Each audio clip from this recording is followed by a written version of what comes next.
الرجيم بسم الله الرحمن الرحيم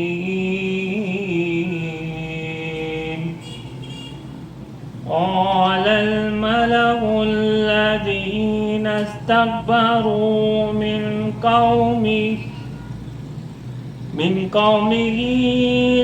لنخرجنك يا شعيب والذين آمنوا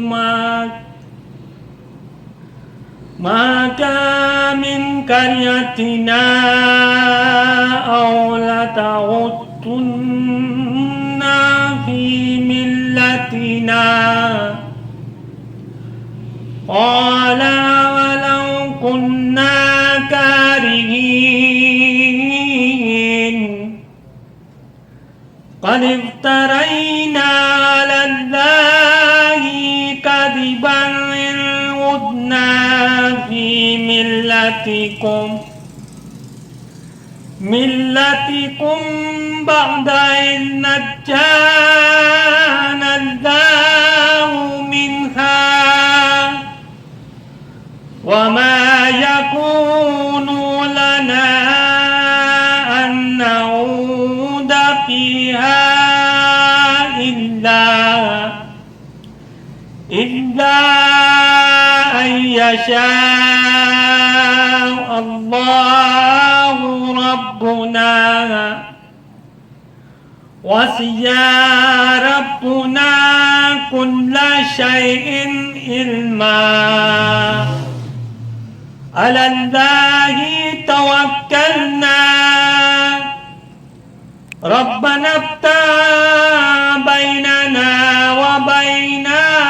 قومنا بالحق وأنت خير الفاتحين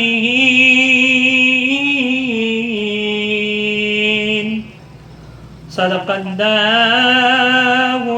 العلی العظیم مصطفیٰ کے گھر پہ بدلی رنج و غم کی چھا گئی احمد و حیدر ہے گریا وہ مصیبت آ گئی پوچھتی تھی رو کے تیرا ہے کہاں مادر میری مصطفیٰ فرماتے تھے بیٹی وہ جنت پا گئی چل بسے پہلے چچا اب خدیجہ چل بسی یہ جدائی سال غم میں کیا مصیبتیں ڈھا گئی جس کی دولت سے میلادی نے محمد کو فروغ اس کی بیٹی کا خودک کا باغ امت کھا گئی. بسم اللہ الرحمن الرحیم. الحمدللہ رب العالمین والصلاة والسلام علی اشرف الانبیاء والمرسلین سیدنا و نبینا و حبیب قلوبنا و شفیع ذنوبنا و طبیب نفوسنا مولانا و مولا الثقلین جد الحسن والحسین ابی القاسم المصطفیٰ محمد وعلى آلہ الطیبین الطاہرین المعصومین المنتجبین المنتخبین الاخیار لا سیما على الامام المنتظر والحجة الثاني عشر واللعنة الدائمة الباقية على أعدائهم ومنكري فضائلهم وغاصبي حقوقهم من الأزل إلى قيام يوم الدين اما بعد فقد قال اللہ سبحانہ وتعالی فی محکم کتابہ ومتقن خطابہ وہو اصدق القائلین بسم اللہ الرحمن الرحیم هل جزاء الاحسان الا الاحسان فبأی آلاء ربکما تکذبان۔ مومنین اور مومنات، ماہ رمضان المبارک کی 10ویں شب ہے، اور اس مبارک شب میں اور اس پرغم اور پرحزن شب کے اندر ہدیہ تسلیت و تعزیت پیش کرتے ہیں اپنے زمانے کے امام عجل اللہ تعالی فرجہ الشریف کو، ان کی جدہ حضرت خدیجہ طاہرہ سلام اللہ علیہا کا۔ اذان محترم، ابتدا میں آپ کی خدمت میں ایک بات عرض کر کے ایک مختصر سا کلام قرآن کریم کی تلاوت کے اعتبار سے اور اس سے لنکڈ ایک فقہی مسئلہ، اور اس کے بعد پھر آج کی رات کی جو شخصیت ہیں ان کے اعتبار سے گفتگو کا آغاز کیا جائے۔ اذان محترم، ہم ماہ رمضان المبارک کی راتوں میں اور اس کے دنوں میں جیسے جیسے ہمیں وقت ملتا ہے قرآن کریم کی تلاوت ضرور کر رہے ہیں، لہٰذا ایک بات کا خاص خیال رکھنا اس میں بہت ضروری ہے کہ اگر کوئی شخص قرآن کریم کی تلاوت کرتے ہوئے اس کے حروف پر، اس کی آیتوں کے اوپر ہاتھ لگا رہا ہے، اسے مس کر رہا ہے، لمس کر رہا ہے، تو ضروری ہے کہ وہ باوضو ہو یا طہارت کی عالم میں ہو، طہارت کی حالت میں ہو۔ قرآن کریم پڑھنے کے لیے باوضو ہونا یہ ضروری نہیں ہے، لیکن اگر کوئی شخص قرآن کی آیتوں کو ہاتھ لگا رہا ہے، مس کر رہا ہے یا لمس کر رہا ہے، تو پھر ضروری ہے کہ وہ باوضو ہو، وضو کے بغیر قرآن کریم کی آیتوں کو ہاتھ نہ لگائے۔ البتہ وہ مہینہ کہ جس مہینے کے اندر ایک آیت کا ثواب کل قرآن کی تلاوت کے ثواب کے برابر، کیا ہی خوب ہو کہ اس کے اندر جہاں ہم اپنے مرحومین کے ایصال ثواب کے لیے، جنہوں نے التماس سے دعا کہا، ان کے لیے، خود اپنے لیے اور مریضوں کے لیے اور بہت ساری نیتوں کے ساتھ قرآن کریم کی تلاوت کر رہے ہیں، اور وہاں یہاں پر یہ بات بھی عرض کر دی جائے کہ وہ افراد کے جو یہ سوال کرتے ہیں عموماً کہ مولانا صاحب کیا کریں، ایک قرآن کریم ہم پڑھ پائیں گے پورے اس ماہ مبارک کے اندر؟ تو اس ایک ختم قرآن کا ثواب جو ہم نیت کر رہے ہیں تو ایک سے زیادہ نیت کر سکتے ہیں؟ جواب ہے جی ہاں، بالکل ایک سے زیادہ نیت کر سکتے ہیں، مگر جو بات میں یہاں پر ایک عرض کرنا چاہ رہا ہوں، آپ کے ساتھ شیئر کرنا چاہ رہا ہوں، وہ بات یہ ہے کہ امام زمانہ عجل اللہ تعالی فرجہ الشریف کو ہرگز فراموش نہ کریں، اور مولا کو بھی اس ثواب تلاوت قرآن کریم میں، کلام پاک میں شامل کریں ضرور بضرور۔ اب ہو سکتا ہے کہ کوئی شخص یہاں پر یہ سوال کرے کہ ہم مولا کو کیا دے سکتے ہیں، کیا ہماری حیثیت ہے کہ ہم مولا کو کچھ دے سکیں؟ تو جواب یہ ہے، بات تو یہ صحیح ہے کہ ہم کیا حیثیت رکھتے ہیں، ہماری کیا حیثیت، ہماری کیا اوقات کہ ہم اپنے مولا و آقا علیہ الصلاۃ والسلام کو کچھ دے سکیں، لیکن وہ اب یہ بات ہم آپ کی خدمت میں مثال کے ذریعے سے پیش کرتے ہیں، شاید بات واضح ہو سکے کہ ایک شخص ہے، ایک کنٹینر ہے کہ جو بھرا ہوا ہے، اس بھرے ہوئے کنٹینر کے اندر پانی مزید نہیں ڈال سکتے، جگہ ہی نہیں ہے اس کے اندر۔ اگر کوئی شخص اس کے اندر پانی ڈالے تو کیا ہوتا ہے؟ چھلکنے لگتا ہے نا۔ جو پانی ڈالنے والا ہے، کنٹینر میں بھرا ہوا پانی، اس کے اندر اگر آپ اوپر سے اور ایڈ کریں گے تو جو اندر پانی وہ چھلکنے لگے گا، یعنی کہ اگر ہم اس بھرے ہوئے کنٹینر میں اور کچھ ڈالیں گے تو اس کی چھینٹیں ہم پر ہی آئیں گی واپس۔ گویا اگر ہم امام معصوم علیہ السلام کی خدمت میں، مولا کی خدمت میں کوئی ہدیہ تلاوت کلام پاک کے ذریعے سے یا درود کے تسبیح کے ذریعے سے یا سورہ فاتحہ کی تلاوت کے ذریعے سے اگر ارسال کر رہے ہیں تو گویا یہ سمجھ لیجئے کہ ان کے لیے نہیں، اپنے لیے کر رہے ہیں۔ کیسے؟ فزکس کا ایک چھوٹا سا لا ہے، اور وہ یہ کہتا ہے کہ جب کسی کنٹینر کے اندر واٹر مالیکیولز ہوتے ہیں، یعنی پانی کے قطرے ہوتے ہیں نا، بہت سارے قطروں کو ملا کر وہ پورا پانی کنٹینر کے اندر بھر جاتا ہے اوپر تک، انہیں جدا جدا کریں تو ایک ایک قطرہ ہے پانی کا۔ یہ جو پہلے سے مالیکیولز یا ڈراپلیٹس اندر موجود ہیں، جب آپ اوپر سے ایک بھرے ہوئے کنٹینر کے اندر ایڈ کرتے ہیں تو چھلکتا ہے. فرق کیا ہے؟ فرق یہ ہے کہ جو نیا پانی ڈالتے ہیں وہ اندر جگہ پا لیتا ہے اور جو پہلے سے اندر موجود ہوتا ہے وہ چھلک کر باہر گرنے لگتا ہے. اس کے معنی یہ ہوئے کہ جب ہم مولا و آقا کی جانب کچھ ہدیہ کرتے ہیں انہیں یاد کرنے کے ذریعے سے ان سے توسل اختیار کرنے کے لیے، تو ہوتا یوں ہے کہ جو ہم ان کی جانب بھیجتے ہیں جیسا بھی ہو وہ اسے رکھ لیتے ہیں اور اپنے پاس سے کچھ ہمیں عطا فرما دیتے ہیں. کیا بات ہوگی اور خوشا نصیب اس شخص کے کہ جسے مولا کی بارگاہ سے کچھ مل جائے. اور ان کی بارگاہ سے ملا ہوا تو قلیل بھی بہت کثیر ہوتا ہے، بہت زیادہ ہوتا ہے. لہذا اس بات کو یاد رکھیں، اپنے ذہن نشین رکھیں اس بات کو کہ مولا واقع علیہ الصلوۃ والسلام کی جانب اگر ہم نے کوئی شے ہدیہ کی ہے تو دراصل وہ پلٹ کر ہماری ہی جانب آنی ہے، مولا کی توجہات کی صورت میں، پروردگار عالم کی رضا کی صورت میں، اس کے تقرب کی صورت میں، مولا کی خوشنودی کی صورت میں. اور ہم نے دیا بھی تو کیا دیا؟ مولا کو اپنی قبر کے اندھیرے کے لیے ایک دیا فراہم کر دیا،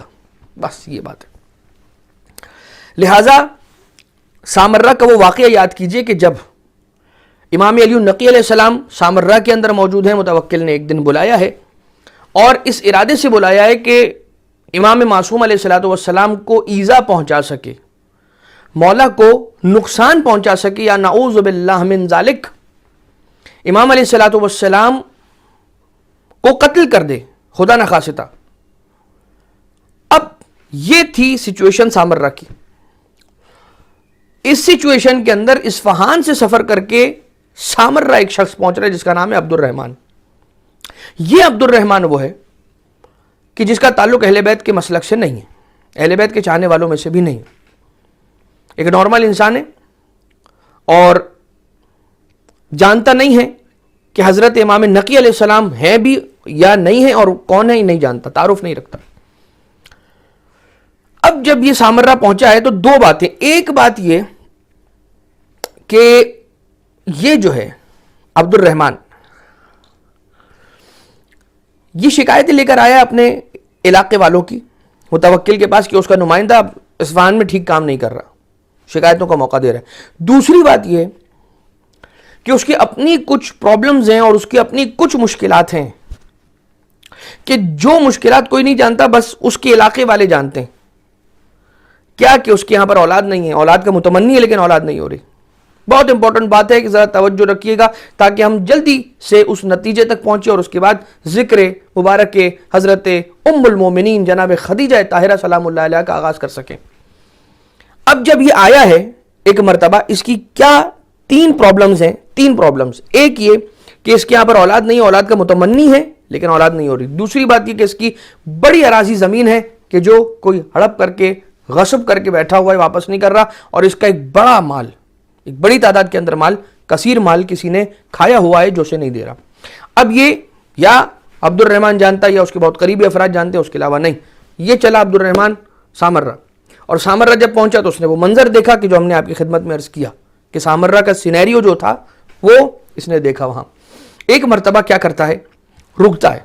کہتا ہے کہ میں دیکھوں تو صحیح کہ کیا ہوتا ہے. اس کی جو کچھ باتیں ہونا تھی متوکل سے ہوئی نہیں ہوئی، بہرحال یہ تاریخ کا ایک مسئلہ ہے. لیکن وہاں سے جانے سے پہلے جب اس نے دیکھا کہ یہ جب بات سنی کہ علی ابن محمد علیہ الصلوۃ والسلام کو نقصان پہنچایا جا سکتا ہے، تو اس نے پوچھا یہ علی ابن محمد ہیں کون علیہ الصلوۃ والسلام.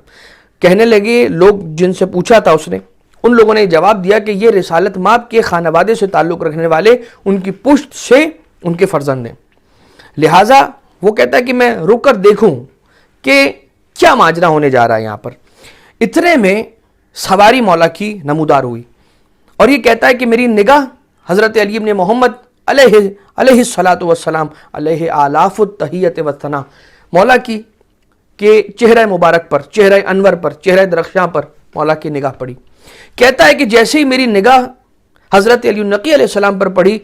وقع حبہ فی قلبی، میرے دل میں ان کی محبت اتر گئی، گھر کر گئی. اب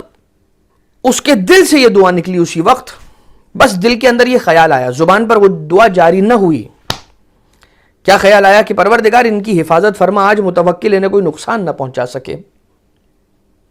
یہ سننا تھا ایک مرتبہ، یہ سوچنا تھا. مولا متوکل کے پاس جانے والے ہیں, راستے سے گزر رہے ہیں, اور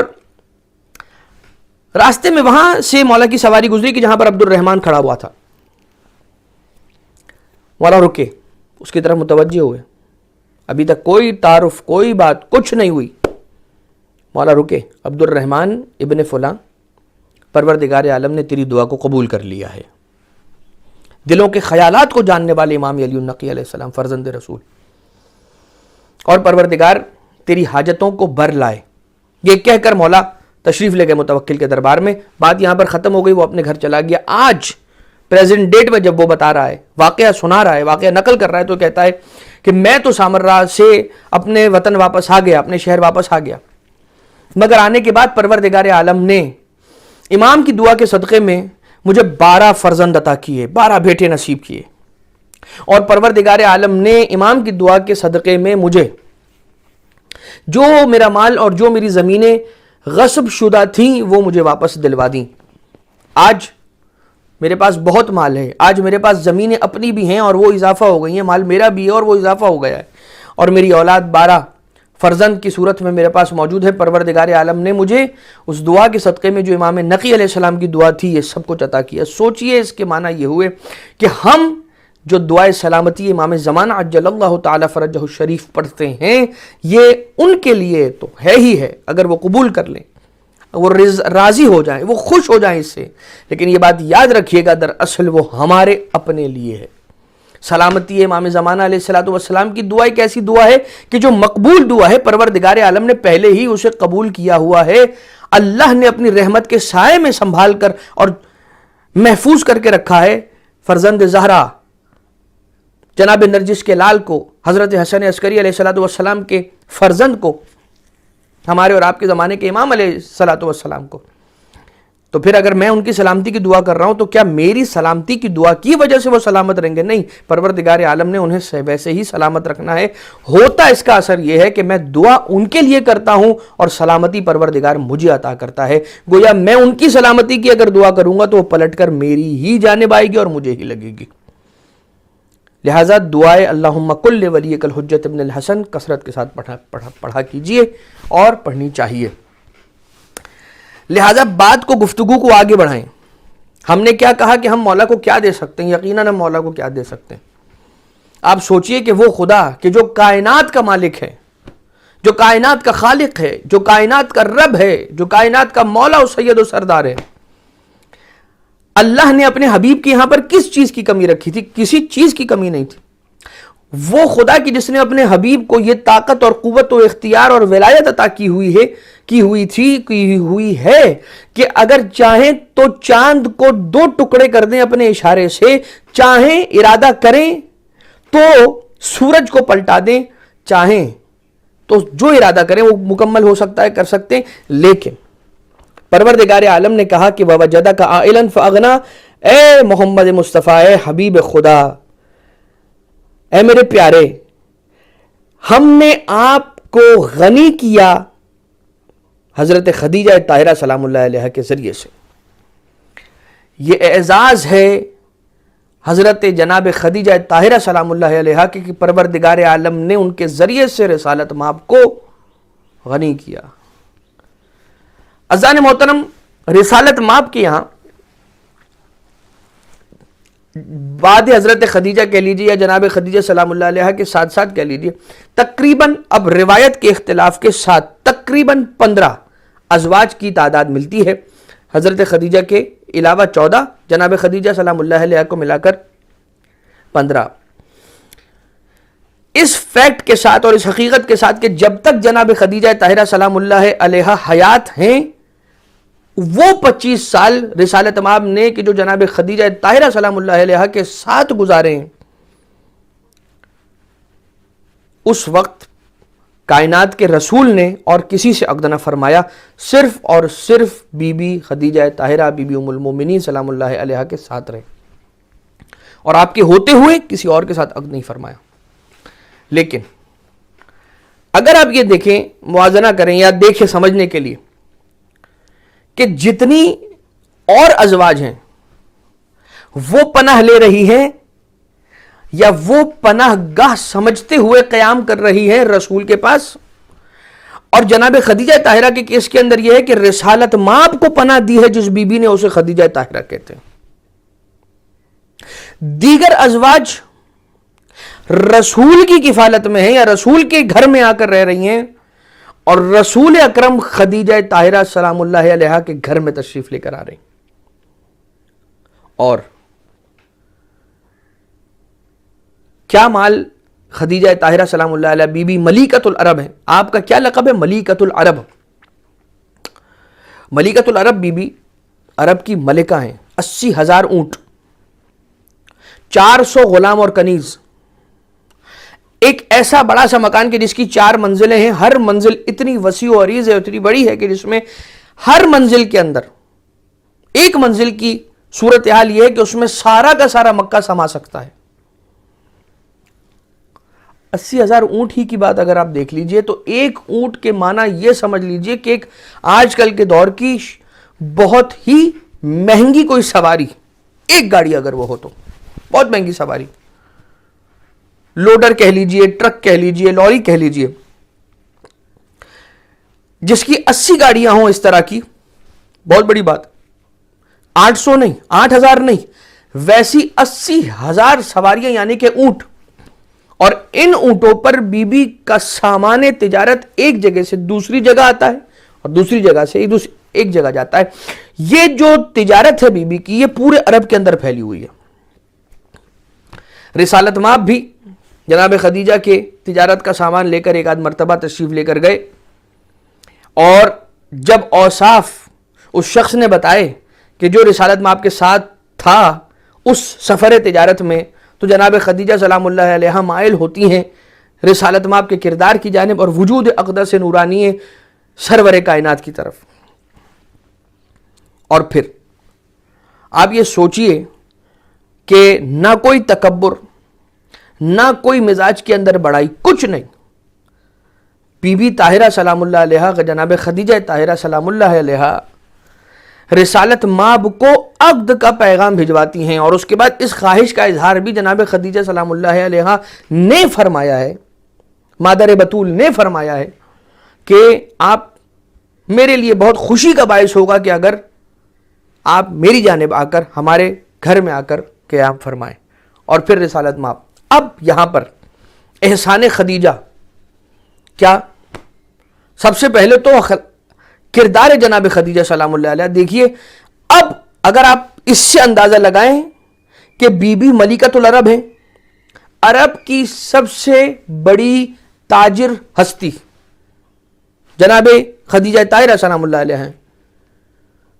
اس کے بعد آپ کا اتنا چرچا, اتنا کثیر اور وسیع مال و دولت, ایک ڈائنیسٹی ہے, ایک ایمپائر ہے جناب خدیجہ کا کہ جو پھیلا ہوا ہے. لیکن وہیں پر ساتھ میں کردار کی ایسی مثال ہے کہ مزاج کے اندر کوئی تکبر, کوئی بڑائی نہیں. جب عقد ہوا ہے نا بی بی کا, 80,000 اونٹ ہے نا, 400 کنیزیں اور غلام ہیں, ہے نا بی بی کے. رسالت مآب صلی اللہ علیہ وآلہ وسلم جب تشریف لے جاتے ہیں, کہاں؟ غار ہرا, ہرا کی چوٹی پر سلسلہ وحی جاری و ساری ہے. تو رسالت مآب کی غذا اور پانی کا انتظام خود بی بی فرما رہی ہیں. اور کیسے؟ کسی غلام کو نہیں بھیجا. حالانکہ اگر چاہیں تو اگر غلاموں کی قطار بی بی کے گھر کے دروازے سے غار ہرا کی چوٹی تک اگر قطار بنائی جائے تو قطار بھی بن جائے گی, اس کے بعد بھی کئی غلام ایکسٹرا اضافی بچ جائیں گے. عزیزان محترم, بی بی نے غلاموں کے ذریعے سے نہیں, خود اپنے قدموں سے چل کر تشریف لے جا کر رسالت مآب کی خدمت میں غذا پہنچا, اور غذا بھی کوئی بڑی تعداد میں, زیادہ کثیر تعداد میں نہیں ہے. بی بی سلام اللہ علیہا تشریف لے جا رہی ہیں, چند کھجور اور کچھ تھوڑا سا پانی پہنچانے کے لیے جا رہی ہیں. تو پھر شان جناب خدیجہ طاہرہ سلام اللہ علیہا یہ ہے کہ حضرت جبریل کو پروردگار عالم نے رسالت مآب کے پاس بھیجا, اور بھیجنے کے بعد یہ کہا کہ جاؤ جبریل, اور جانے کے بعد میرے حبیب تک یہ پیغام پہنچاؤ کہ میری کنیز خدیجہ طاہرہ سلام اللہ علیہا آ رہی ہیں, اور جب وہ آ جائیں تو ان کی خدمت میں مجھ رب ذوالجلال کا سلام عرض کرنا. جس بی بی کو اللہ کا سلام آئے اسے خدیجہ طاہرہ کہا جاتا ہے. اور ایک روایت سلام خدا کے پہنچانے کے اعتبار سے اس طرح سے کہ جناب جبریل ایک دن تشریف لائے اور آنے کے بعد کہا کہ بی بی تک میرا سلام پہنچائیں، یا یہ کہ جب رسالت مآب سفر معراج پر تشریف لے گئے ہیں تو حکم خدا سے جناب خدیجہ سلام اللہ علیہا کے لیے پیغام سلام لے کر آئے ہیں، جب معراج سے واپس زمین پر تشریف لے کر آئے ہیں کہ جب آپ جائیں گے تو میرا سلام میری کنیز حضرت خدیجہ کو سلام اللہ علیہ کو ضرور پیش کیجیے گا. اب وہ بی بی کہ جس بی بی کا عالم یہ ہے، کہ جس بی بی کی بڑائی اور بزرگی یہ ہے، کیا احسان ہے بی بی کا. ایک دن تشریف فرمائیں اور رسالت مآب پریشان ہیں، اپنے بیت الشرف کے اندر بیٹھے پریشان ہیں، اور اس عالم تنہائی کے اندر جناب خدیجہ پوچھتی ہیں کہ یا رسول اللہ یہ بتائیے کہ یہ پریشانی کیسی ہے، آپ پریشان کیوں ہیں. رسالت مآب نے ارشاد فرمایا کہ میں مسلمانوں کے لیے پریشان ہوں، میں اسلام کے لیے پریشان ہوں، میں دین خدا کی ترویج کے لیے پریشان ہوں کہ ہمارے پاس وسائل نہیں ہیں، کیسے پہنچائیں گے دین خدا، کیسے پیغام پہنچے گا. اور اس کے بعد جناب خدیجہ نے اپنے غلام کو بلایا اور بلانے کے بعد کہا کہ جتنے دینار ہیں وہ لے آؤ. دینار یعنی سونے کے سکے، اور سونے کے سکوں کو جب لایا گیا اور وہ بوریاں کہ جن کے اندر وہ سکے جمع کر کے رکھے گئے تھے انہیں ایک ایک کر کے انڈیلا گیا. ایک جانب رسالت مآب تشریف فرما، ایک جانب بی بی خدیجہ سلام اللہ علیہا موجود ہیں، اور درمیان میں لا کر وہ سونے کے سکے ڈالے جا رہے ہیں، ڈم کیے جا رہے ہیں، اور لا کر انہیں بار بار جمع کیا جا رہا ہے. یہاں تک کہ کیفیت یہ ہو گئی تھی کہ ایسا انبار لگ گیا کہ رسالت مآب بی بی کو نہیں دیکھ پاتے تھے اور بی بی رسالت مآب کو نہیں دیکھ پاتی تھی. درمیان میں وہ انبار لگا ہوا تھا سونے کے سکوں کا. اور اس کے بعد بی بی نے حکم دیا کہ عرب کے سرداروں کو، بڑے جتنے قبیلے ہیں ہر قبیلے کے سردار کو بلایا جائے. قبیلے کے سرداروں کو بلایا گیا اور تمام کے تمام سرداروں کے سامنے انہیں گواہ بنا کر جناب خدیجہ طاہرہ سلام اللہ علیہا نے اپنا مال رسالت مآب کے نام کیا اور کہا کہ میں اپنی مرضی سے، اپنی رضامندی سے، پورے ہوش و حواس میں اس سارے مال کا مالک بناتی ہوں رسول اللہ کو صلی اللہ علیہ وآلہ وسلم کو. ان کے نام کرتی ہوں، وہ جیسے چاہیں جہاں چاہیں خرچ فرمائیں. اور اس کے بعد باقاعدہ بی بی کی غلامی کے اندر آئے ہیں، اور اس کے بعد رسالت مآب نے آزاد کیا ہے. یہی تو کہا ہے کہ یبنت طلقاء، مولا حسین علیہ السلام نے اشقیاء کو کہا یبنت طلقاء کہ اے آزاد کردہ کے بیٹے، کہ تمہارے والدین کو آزاد کیا گیا تھا فتح مکہ کے وقت یا اس سے پہلے، کہ جب بی بی کے مال کے ذریعے سے وہ افراد آئے ہیں اور آنے کے بعد ایک مرتبہ اسلام بھی قبول کرتے جاتے ہیں، اور رسالت مآب نے انہیں پھر بعد میں آزاد کیا. لیکن خیر، جناب خدیجہ طاہرہ سلام اللہ علیہا خود پیغام بھجوا رہی ہیں عقد کے لیے رسالت مآب کو، اور حضرت ابو طالب علیہ السلام نے قبول فرمایا یہ پیغام. اب آپ دیکھیے یہاں پر ابتدا کے اندر ہم نے قرآن کریم کی اس آیت کی تلاوت کا شرف حاصل کیا کہ جس کا تعلق سورۃ الرحمن سے ہے، کہ جس میں رب ذوالجلال نے ارشاد فرمایا بسم اللہ الرحمن الرحیم هل جزاء الاحسان الا الاحسان فبأي آلاء ربكما تكذبان. هل جزاء الاحسان الا الاحسان استفہام انکاری کا استعمال کیا ہے یہاں پر، اور یہ کہا گیا کہ کیا جزائے احسان احسان کے علاوہ اور کچھ ہو سکتی ہے؟ احسان کی جزا، نیکی کی جزا، خیر کی جزا خیر کے علاوہ اور کچھ ہو سکتی ہے؟ نہیں، ہرگز نہیں. جناب خدیجہ طاہرہ نے یہ احسان کیا، اپنا سارا کا سارا مال دین اسلام پر نچھاور کر دیا، قربان کر دیا، رسالت مآب کے نام کر دیا. اور بی بی نے خود عقد اور نکاح کا پیغام بھجوایا رسالت مآب کی جانب. اس اپنے پیغام کے بھجوانے کے ذریعے سے بی بی نے رسالت مآب پر سے ایک بہت بڑے احتمال تہمت کو دور کر دیا. کہ نعوذ باللہ من ذالک ایک احتمال لگ سکتا تھا، یہ کہا جا سکتا تھا کہ رسول اکرم تو پیغام بھجوائیں گے، کیوں نہیں بھجوائیں گے کہ جب ملیکۃ العرب سے عقد کرنے کی بات ہے اور ان سے رشتہ کرنے کی بات ہے، نعوذ باللہ من ذالک. لیکن عزیزان محترم یہاں پر ایک احتمال تہمت سے بچایا، دوسرا اپنا سارا کا سارا مال دین اسلام کے نام کر دیا اور اس کے بعد کچھ نہیں چاہا. یہ تو احسان خدیجہ تھا. دوسری جانب احسان ابو طالب تھا. ایک احسان ابو طالب یہ تھا کہ رسول کو پالا, رسول کی حفاظت کی اور رسول کو چھت دی, پناہ میں رکھا اپنی, ہر قدم پر رسول کے ساتھ رہے. یہاں تک کہ شیب ابی طالب کے اندر اپنے بیٹے حضرت علی ابن ابی طالب علیہ الصلوۃ والسلام کو رسول کی جگہ پر لے جا کر سلا دیا کرتے تھے اور چادر اوپر ڈال دیا کرتے تھے, اور رسالت مآب کو اپنے بیٹے کی جگہ پر سلاتے تھے تاکہ خدا نخواستہ رات کی تاریکی میں اگر حملہ ہوتا ہے تو وہ حملہ میرے بیٹے پر ہوتا ہو جائے مگر رسالت مآب بچ جائے. حضرت ابو طالب کا اپنی جگہ پر احسان ہے, جناب خدیجہ کا اپنی جگہ پر احسان ہے. یا رب ذوالجلال, اے خدا, اے باری تعالی, یہ احسان تو خدیجہ کا بھی ہے اور حضرت ابو طالب کا بھی ہے. تیرا وعدہ ہے کہ احسان کا بدلہ سوائے احسان کے اور کچھ نہیں ہے, تو احسان خدیجہ بھی ہے, احسان ابو طالب بھی ہے. تیرا اجر کیا ہے, تیری جزا کیا ہے رب ذوالجلال کی؟ بعید نہیں ہے کہ یہی آواز آئے گی کہ فکر نہ کرو, حل جزاء الاحسان الا الاحسان. ایک کو صاحب تطہیر کی ماں بنا دوں گا, ایک کو کل ایمان کا باپ بنا دوں گا. اور آپ دیکھیے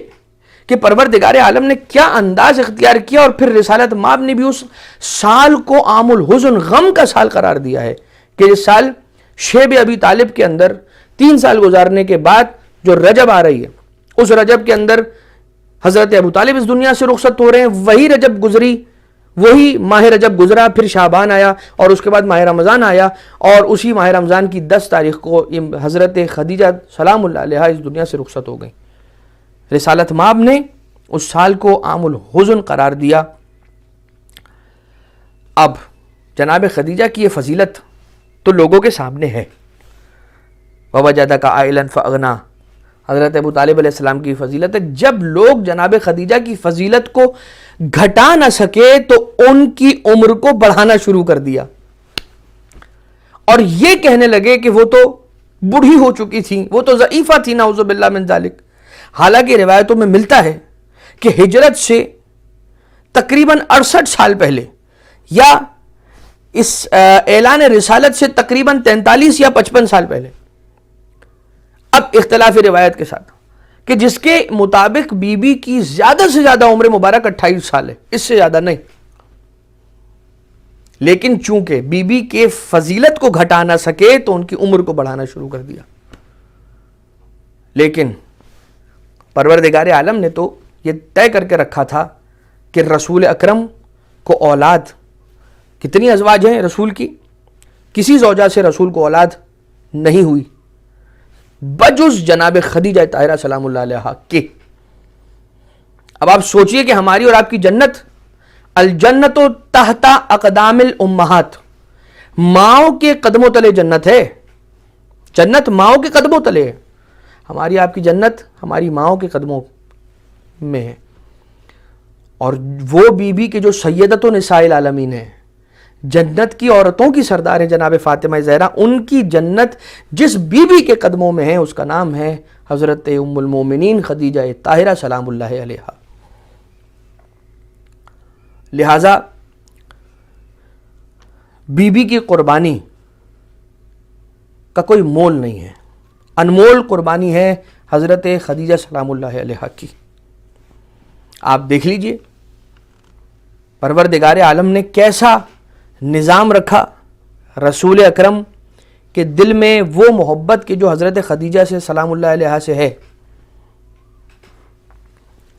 ہمیشہ بی بی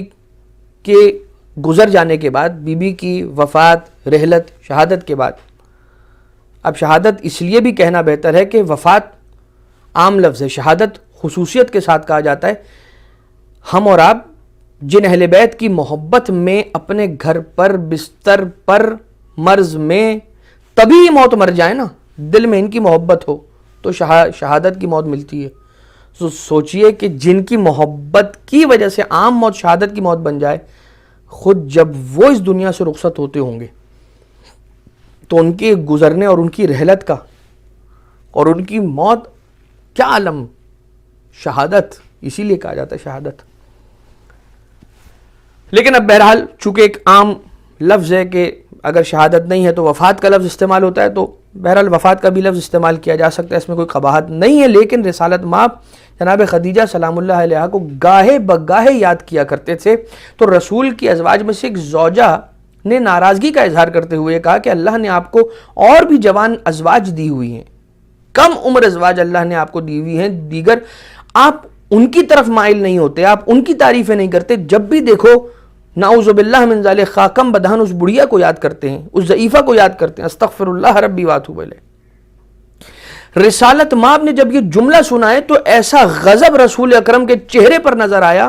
بیان ہوا کہ میں نے اس سے قبل رسول کے چہرے پر ایسا کبھی عالم غضب نہیں دیکھا تھا، کبھی رسول کو میں نے اتنا ناراض نہیں دیکھا۔ اور اس کے بعد میں گھبرا گئی اور پھر میں نے پروردگار عالم سے پناہ مانگنا شروع کر دی کہ اے خدا مجھے ان کے غضب سے بچا لے۔ سوچی کہ کیا عالم ہوا ہوگا کہ جو یہ جملہ تک کہنے کی نوبت آن پڑی۔ رسالت مآب نے ایک مرتبہ پھر جب حالت تبدیل ہوئی، رسالت مآب نے ارشاد فرمایا کہ یاد رکھو خدیجہ وہ ہیں کہ جب کوئی ایمان نہ لایا تھا وہ ایمان لائیں، جب کسی نے میرا ساتھ نہ دیا انہوں نے اپنا سارا مال قربان کر دیا بے لوث ہو کر، اور اللہ نے مجھے کسی کے بطن سے اولاد نصیب نہیں کی، نہیں عطا کی۔ میری نسل اگر آگے بڑھائی ہے تو اللہ نے میری خدیجہ سلام اللہ علیہا کے ذریعے سے آگے بڑھائی ہے، حالانکہ اور کسی زوجہ سے اولاد مجھے نہیں دی پروردگار عالم۔ یہ خدا کا نظام ہے، وہ جس بطن سے چاہے اپنے سلسلہ ہدایت کو آگے بڑھایا کرتا ہے، یہ اس کی مرضی ہے۔ اور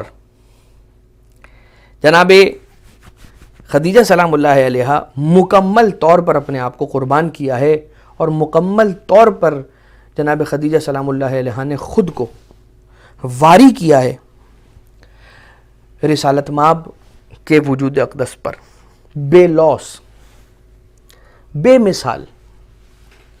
کاش کہ وہ خواتین کے جو جناب خدیجہ سلام اللہ علیہا سے درس حاصل کرنا چاہتی ہیں، میں کبھی یہ سوچتا ہوں کہ ہمیں یہ نہیں کہنا چاہیے کہ حضرت خدیجہ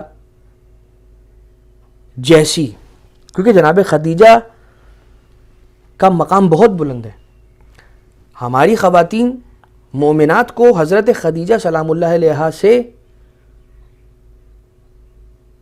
یہ درس لینا ہے، یہ ہدایت لینی ہے کہ ہم اپنی زندگی میں کس طرح سے اپنے شوہروں کی اطاعت کریں، گھر کے ماحول کو بہتر رکھیں، گھر کے ماحول کو خراب نہ ہونے دیں ناراضگی کے ذریعے سے یا غصے کے ذریعے سے یا بد کلامی کے ذریعے سے۔ شیب ابی طالب تقریباً 3 سال جب رسالت مآب کا بائیکاٹ ہوا اور ان کے خانوادے کا نان و نفقے کو ان پر بند کیا گیا، اگر روٹی لینے کے لیے جائیں اور پتہ چل جائے کہ یہ رسول کے لیے جا رہی ہے، ان کے خانوادے کے لیے گھرانے کے لیے جا رہی ہے، تو اسے 20 برابر 20 ٹائمز مہنگا کر کے دیا جاتا تھا، تاکہ نعوذ باللہ من ذالک رسول تک ایک روٹی تک کو نہ پہنچنے دیا جائے۔ شیب ابی طالب کے 3 سال وہ 3 سال ہیں کہ جن میں بہت بڑے بڑے دعوے دار صرف دعوے ہی کرتے رہے، رسول کی مدد کے لیے نہیں آئے۔ اور بی بی خدیجہ کے چچا زاد بھائی جن کا تعلق بھی عیسائیت سے تھا اور جو بعد میں مسلمان ہو گئے تھے، جناب ورقہ بن نوفل، وہ آ کر غذا پہنچاتے ہیں، کھانے کا جو سامان ہے وہ پہنچاتے ہیں، اور مدد بار بار ان کی جانب سے مسلسل سپورٹ اور مدد رہی۔ انہی ایام میں سے ایک یوم ایسا تھا، ایک دن ایسا تھا کہ جب وہ اتنا مشکل ہو گیا تھا وہاں پر زندگی کو گزارنا کہ زمین کو کھود کھود کر جڑ نکال کر اس میں سے ڈھونڈتے تھے کہ ایک قطرہ آب مل جائے، کوئی کھانے کے قابل چیز مل جائے کہ جسے تناول کر کے اپنی بھوک کو مٹایا جا سکے۔ انہی جڑوں میں سے ایک جڑ کہ جو زہریلی رہی ہوگی، وہ وجود اقدس سے حضرت خدیجہ میں داخل ہو گئی، بی بی کے وجود اقدس میں گئی، بی بی نے اسے کھا لیا، اور جس کی تاب نہ لاتے ہوئے بی بی مریضہ ہوئی۔ اور اس کے بعد پھر جب یہ شیب ابی طالب کا عرصہ ختم ہوا اور اس کے بعد جو ماہ رمضان المبارک آیا ہے، اس کی 10 تاریخ کو بی بی اس دنیا سے کوچ کر گئی۔ لیکن عزیزان محترم، بی بی کی کچھ وصیتیں ہیں کہ جو میں آپ کی خدمت میں عرض کرنا چاہتا ہوں، اور 3 وصیتیں جن میں سے 2 وصیتیں بی بی نے خود براہ راست رسالت مآب کی خدمت میں پیش کی، اور 1 وصیت اپنی بیٹی حضرت زہرا سلام اللہ علیہا کے ذریعے سے رسالت مآب تک پہنچائیں۔ 2 وصیتوں میں سے 1 وصیت بی بی رو کر یہ کہتی ہیں کہ یا رسول اللہ مجھے یہ بتائیے، رو کر معافی مانگتی ہیں، کہتی ہیں کہ اگر آپ کے حق کو میں ادا نہ کر سکی ہوں تو درگزر فرمائیے گا، مجھے معاف کیجیے گا، شاید کہ میں نے خدمت کا حق ادا نہ کیا ہو۔ اور رسالت مآب رو کر کہتے ہیں کہ اے خدیجہ، آپ نے حق کو ادا کیا ہے، خدا آپ سے راضی ہے، خدا آپ کو سلام بھجواتا ہے، یہ نہ کہیں۔ اور دوسرا جملہ یہ کہ میری بیٹی فاطمہ کا میرے بات خیال رکھیے گا کہ عرب کی عورتیں میری بیٹی کو چہرے پر تماچے نہ ماریں۔ رسالت مآب نے شاید سوچا ہو، نہیں معلوم کتنا روئے ہوں گے رسول اس جملے کو سننے کے بعد۔ ہاں شاید یہ بھی سوچا ہو کہ وہ وقت آئے گا خدیجہ کہ جب یہ مسلمان سیدہ کے گھر پر آگ لے کر آ جائیں گے، اور اس کے بعد بی بی کے گھر کے دروازے کو آگ لگا دی جائے گی، واہ غربتا واہ محمدہ، بی بی کو تماچا بھی مارا جائے گا، بی بی کو کوڑا بھی مارا جائے گا، بی بی کے گوشوارے بھی کھل کر زمین پر گر جائیں گے، ایسا تماچا مارا، بی بی کی پسلیوں کو توڑ دیا جائے گا، شکم میں موجود محسن کو گرا دیا جائے گا، شہید کر دیا جائے گا۔ اور اس کے بعد جناب خدیجہ نے رسالت مآب سے کہا کہ اب میں اپنی بیٹی سے کچھ بات کرنا چاہتی ہوں، بلایا جناب سیدہ کو، اور 5 سال سے زیادہ عمر نہیں ہے جناب سیدہ کی، اور بی بی زہرا سلام اللہ علیہا تشریف لائی ہیں۔ شہزادی نے بی بی سے یہ کہا کہ بیٹا، مجھے آپ کے بابا سے یہ بات کرتے ہوئے شرم آتی ہے، اس لیے میں آپ کو ذریعہ بنا رہی ہوں تاکہ آپ جا کر میری یہ بات اپنے بابا تک پہنچا دیں کہ یا رسول اللہ آپ اپنے بابا سے کہیے، اے میری بیٹی آپ اپنے بابا سے کہیے کہ مجھے میرے مال سے کوئی کفن نہ دیں، اگر کفن دینا ہے تو اپنے اس کرتے کا کفن دیجئے کہ جس کرتے میں وحی آپ پر نازل ہوا کرتی تھی۔ رسالت مآب بہت روئے، اور اس کے بعد جب جنازہ جناب خدیجہ اٹھا ہوگا تو 5 سال کی جناب فاطمہ زہرا لپٹ لپٹ کر اپنی مادر گرامی کے جنازے سے روتی ہوں گی، اور بعید نہیں ہے کہ یہ سوال کرتی ہوں کہ بابا مادر گرامی کو کہاں لے جا رہے ہیں، اماں کو کہاں لے جا رہے ہیں۔ اور رسالت مآب نے بہت پیار سے محبت سے سینے سے لگا کے شفقت کے ساتھ بیٹی کو ماں کے جنازے سے دور کیا ہوگا، تماچے تو نہیں مارے ہوں گے، گوشوارے تو نہیں چھینے ہوں گے، کوڑے تو نہیں مارے ہوں گے، جھڑکا تو نہیں ہوگا، مگر ہاں یہ جناب سیدہ کا مقدر تھا کہ ماں کے جنازے سے شفقت اور محبت کے ساتھ جدا کیا گیا، مگر وہ 4 سالہ یتیمہ حسین سکینہ کا مقدر ہوگا کہ جو اپنے بابا کے بے سر و بے کفن کے لاشے سے لپٹی ہوگی، شمر جب آ کر جدا کرے گا تو تازیانے کے ذریعے سے جدا کرے گا، تماچوں کے ساتھ جدا کرے گا۔ ہاں عزیزو، ایک روایت مجھے ملی لحوف میں، اور بہار کے اندر بھی یہ روایت موجود ہے کہ جب یہ قافلہ اہل حرم شام میں داخل ہوا ہے تو جناب سکینہ سلام اللہ علیہا نے اپنی دادی جناب خدیجہ کو، اپنی نانی حضرت خدیجہ کو دیکھا، اور دادی خدیجہ کو ایک مرتبہ دیکھنے کے بعد کیا دیکھا، کیا عالم ہے، سواریاں اتر رہی ہیں، ایک ڈولی ہے نور کی جس میں سے 5 مستورات باہر تشریف لاتی ہیں، حضرت بی بی حوا ہیں، جناب آسیہ ہیں، جناب مریم ہیں، حضرت خدیجہ ہیں، اور ایک بی بی ہے کہ جنہوں نے اپنے سر پر ہاتھ رکھا ہوا ہے اور ماتم کرتی جاتی ہیں، جناب زہرا ہیں۔ ایک مرتبہ تعارف کروانے والے نے تعارف کروایا، عالم خواب ہے، بی بی سے سوچتی ہے کہ میں اپنی دادی میں اپنی جدہ حضرت خدیجہ کے پاس جاؤں گی اور ان سے اپنے سارے غم کا مداوع بیان کروں گی۔ ایک مرتبہ جناب خدیجہ کے پاس آئیں، اور آنے کے بعد جناب سکینہ نے وہ نوحہ پڑھا ہے، اے اماں ہمارے خاندان کو لوٹ لیا گیا، ہماری حرمت کو پامال کر دیا گیا، ہماری چادروں کو چھین لیا گیا، ہمارے بابا حسین کو قتل کر دیا گیا۔ جیسے یہ جملہ سنا، ایک مرتبہ جناب خدیجہ نے کہا، کفی صوتکی یا سکینہ، اپنی اس آواز کو اب بند کر دو، مجھے مزید یہ نوحہ نہ سناؤ، اس لیے کہ تم نے اس نوحے کے ذریعے سے میرے دل کی رگوں کو کاٹ دیا ہے سکینہ۔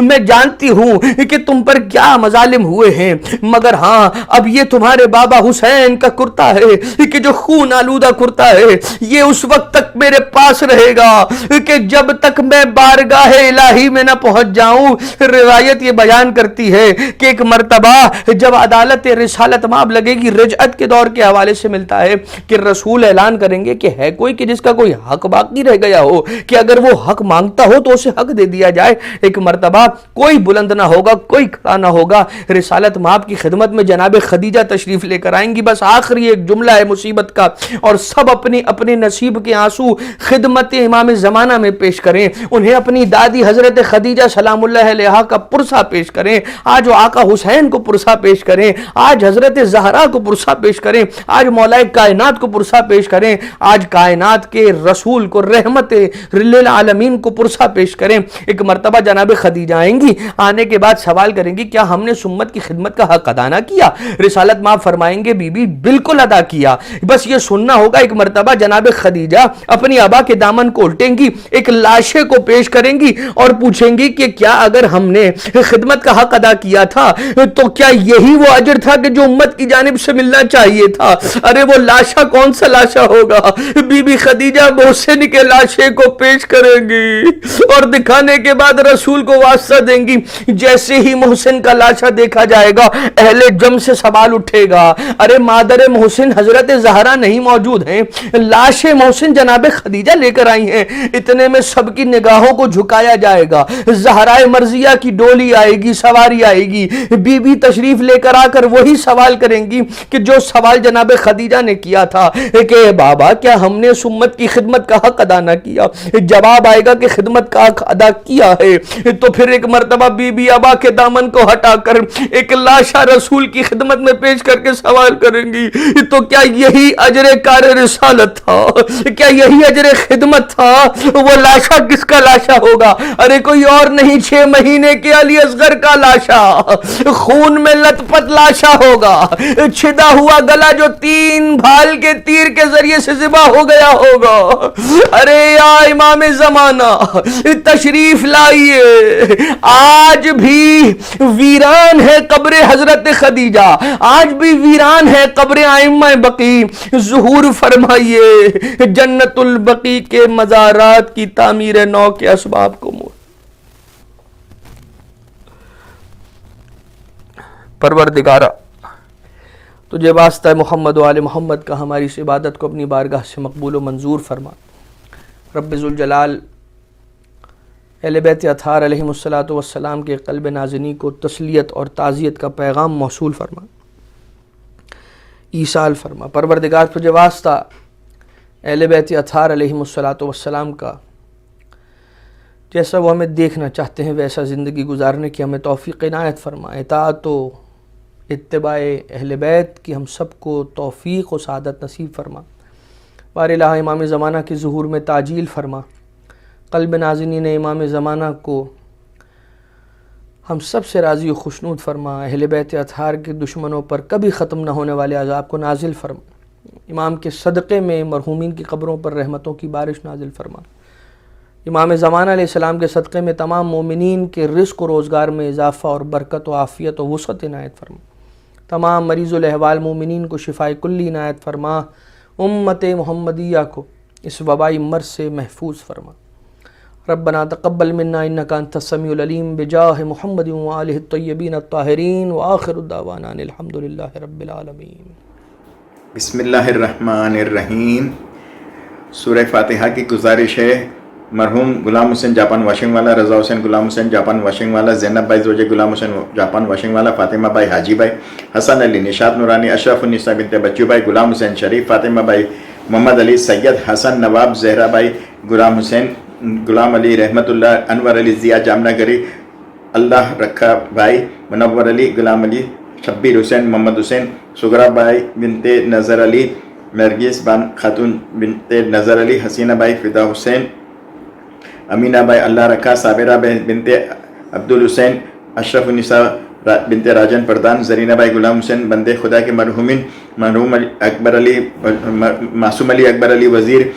روشن بانو، محمد علی گیلانی، حسین علی علادین پوناوالا، زرینہ بائی فاضل، رقیہ بائی، محمد علی یاور مہدی، حسین علی پوناوالا، فاطمہ بائی رجب علی امیری، محمد رضا مختار علی راجانی، انور علی حبیب کانانی، یوسف علی حبیب کانانی، عبدالحسین حبیب کانانی، حسین علی حبیب کانانی، جینا بائی زوجہ حبیب بائی، رقیہ بائی جیون، اکبر علی سومانی، انور علی سومانی، منصورہ زوجہ انور سومانی، حمیدہ بائی نظر علی، زیرہ بائی مامدانی، شبیر علی کھوجا، پیر بائی بھیم جی، غلام علی پیر بائی، عبدالرسول پیر بائی، مریم بائی نور محمد، شیرین بائی نور محمد، شیروانو پیر بائی، اول بائی زوجہ پیر بائی، زیرہ بائی بنت محمد علی والجی،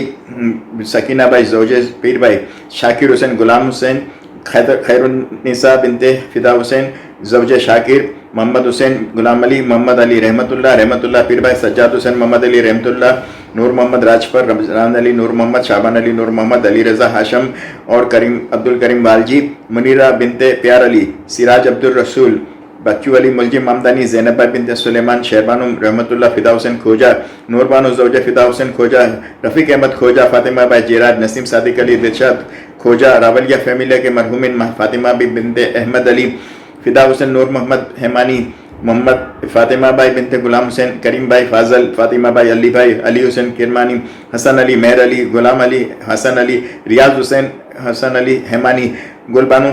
اور حیمانی فیملی، حاجی وزیر علی ابراہیم میوا والا اور رشتہ دار مرحومین، نرگس بانو بنت یوسف علی غلام حسین مربی والا اور رشتہ دار مرحومین، محمد رضا مربی والا اور شہدائے ملت، نور محمد دالا افریقہ والا، کلثوم بائی بنت جعفر، رضوان علی امیر علی، حبیب قاسم منوری، حیدر علی حبیب قاسم منوری، محمد حسین بہادر علی بھجانی، زہرا خاتون، کرم علی نایانی، یوسف علی مرچن، سبیہ سلطانہ مرچن، علی رضا محسن علی بھجانی، قمر النساء محمد حسین، شعبان علی دامجی، شیربانو محمد علی لونگیا والا، فضل بھائی مولدینہ، شیربانو علی محمد، سکینہ بائی دامجی اور شیرین شمیم فاضل، امیر علی علی بھائی، محبوب علی امیر علی، طاہرہ بنت اکبر علی، علی حسین اکبر علی، نور محمد کرم علی، سکینہ بائی حسن علی، زبار حسین محمد حسین، برکت علی نور محمد، نثار علی نور محمد، گلشن بانو اکبر علی، انصار حسین روشن علی، دلاور حسین روشن علی، گلبانو بنت نور محمد، کنیز بنت رمضان علی، محمد حسین رمضان علی فقیر محمد، سغرا بائی بنت موسیٰ، اکبر علی فقیر محمد، امینہ بائی اکبر علی، زرینہ بائی اکبر علی، کلثوم بائی اکبر علی، رجب علی نظر علی، حسین علی بندے علی، فاطمہ زیرہ بنت سمیہ، فدا حسین قاسم علی، سغرا بائی خان محمد، علی اکبر فدا حسین راجانی، علی حسین فدا حسین راجانی، قاسم علی قمر الدین وکیل، سکینہ بائی جعفر علی وکیل، شمیم بنت اللہ رکھا، رجب علی سومجی اور رشتہ دار مرحومین، حیدر علی محسن، معصومہ اللہ رکھا، احمد علی حاجی جیراج، شیرین بانو بنت سلیمان راجپر، رجب علی احمد علی، اشرف النساء بنت راجن پردان، غلام علی نور محمد، رضا حسین محمد علی ڈایا، اکبر علی حاجی والجی اور ان کی زوجہ شمیم جعفر صادق وسرام اور ان کے رشتہ دار مرحومین، قاسم علی